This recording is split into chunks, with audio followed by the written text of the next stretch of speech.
Melissa was full of energy. She loved life. She loved her family and her friends, and she was a good friend. Her friends would confide in her, and when she passed away, they said there was a lot of secrets that went to heaven that, because they knew they could trust her and that she just was a trustworthy and caring person. I will remember the last time I saw her like it was yesterday. We had a little morning routine when she went to work. She had a little dog named Pixie, and she had taken Pixie out, and she's like, you go, make sure you take Pixie out before you leave. And I'm like, okay. And we were just talking about, well, have a good day at work, and I'll see you this afternoon. We'll get our stuff together because we were getting ready to go to the lake. And I remember the very last thing I said to her when she walked out that door was, have a good day. And that was the last time I saw her, and the last thing I said to her. Well, actually, that night when she didn't come home, I got ready to call her, but I figured if she was busy at work, she'd stayed over, because sometimes she did, and she wouldn't call because they were busy. I went to bed, but I woke up at 1:15, I will never forget it, and I looked out the window and her car wasn't there. I went to go call her, but I didn't. I called her brother instead, and he said, I'm on my way. And I woke up my husband. I threw on some clothes, and I went out in the driveway, and I saw the police car coming down the road, and it was like slow motion. And when they pulled up, the driver got out, the front passenger, the back passenger, and my son got out of the car. And he came up to me and he said, she's gone. And that's how he found out. Jason was a police officer at that time, and they went to him first, and he came here. So, he told me, and then, of course, his dad had come out the house, and he had called my parents to come over, but he didn't tell them what it was for. And, here he was at the age of 25, and he had to tell his mom, his dad, and his grandparents his sister was gone. It's like a nightmare. It's like a movie. It's something like you see in a movie. We finally met with the investigators, and, they were amazing.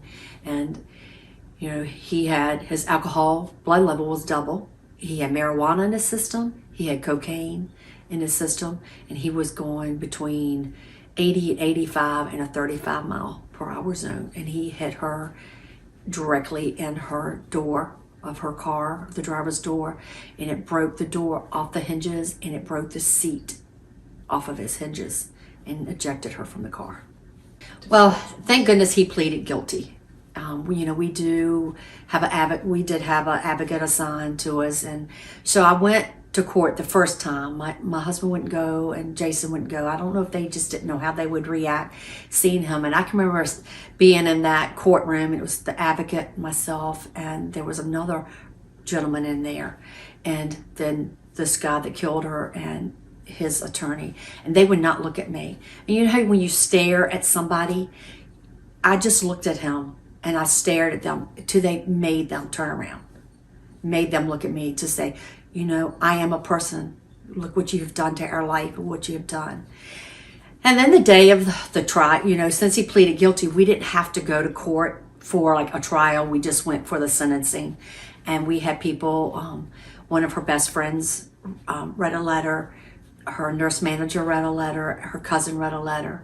And I read a letter. And the judge, they had asked us to have people write a letter. And we had I asked like 42 people. Everybody but one or two wrote letters.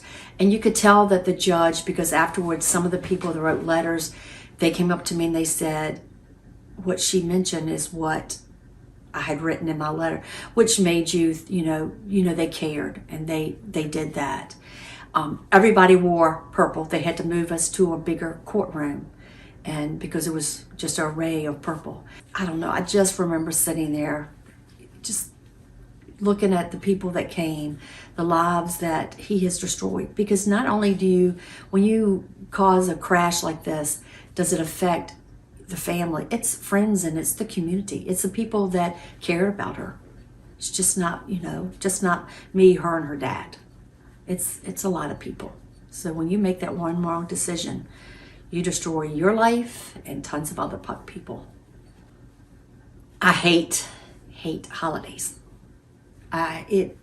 Melissa loved Christmas, and I did the tree for her, and that's the first thing that I pick up. I wish for December 26th to be here, be over with. It's not the same.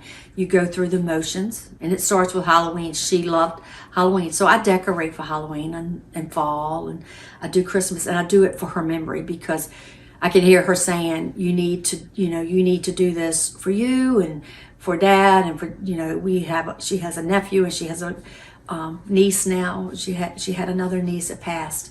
You need to do it for them. But it's hard. I don't want to do it. You go out to the mall, and I see these moms shopping with their daughters, and I don't get to do that.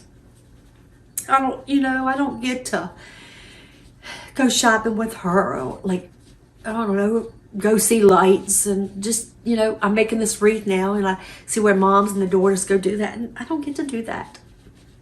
So I don't like the holidays at all. I just don't. But you have to go through the motions, because I have to do it for other people. Not only you can ruin someone else's life if you cause a crash, you're going to ruin your life also. And you can make another choice. You can choose to call Uber, you can call Lyft, you can call a friend, stay where you're at. But that one wrong decision that you make will have a lifetime impact on other people, and even your family also. It's just not the person that you injure or that you kill. It's multiple people. It's friends, it's family, it's co-workers, it's your family, it's your friends. No one's life is ever the same.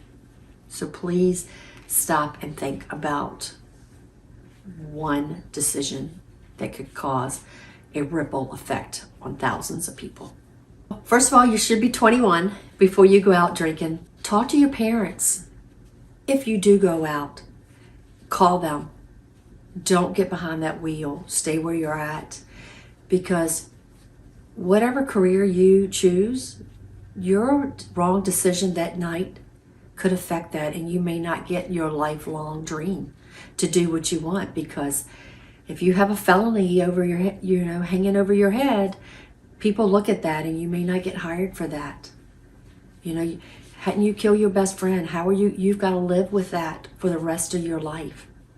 Hadn't you injure yourself, and you become disabled, and you want it to be, a baseball player, football player, or firefighter, or something like that. You wouldn't be able to do that anymore. So you need to really think hard. But, talk to your parents. I can't imagine a parent that would not go and pick up their child. If that, it's just one decision can make a big difference in your life forever. Drinking and driving is a senseless act. It is a choice that you make that nobody else makes for you. And you're the only one that has to live with yourself when you cause a death, an injury. There's nowadays with cell phones, if you're afraid you're going to be embarrassed because you're asking for use somebody's house phone or something like that. Those days are gone. You can sneak outside and you can call somebody, and nobody would ever know you're gone. You get in that car, whoever comes and picks you up and leaves. It's too easy now to get a ride instead of getting behind the wheel.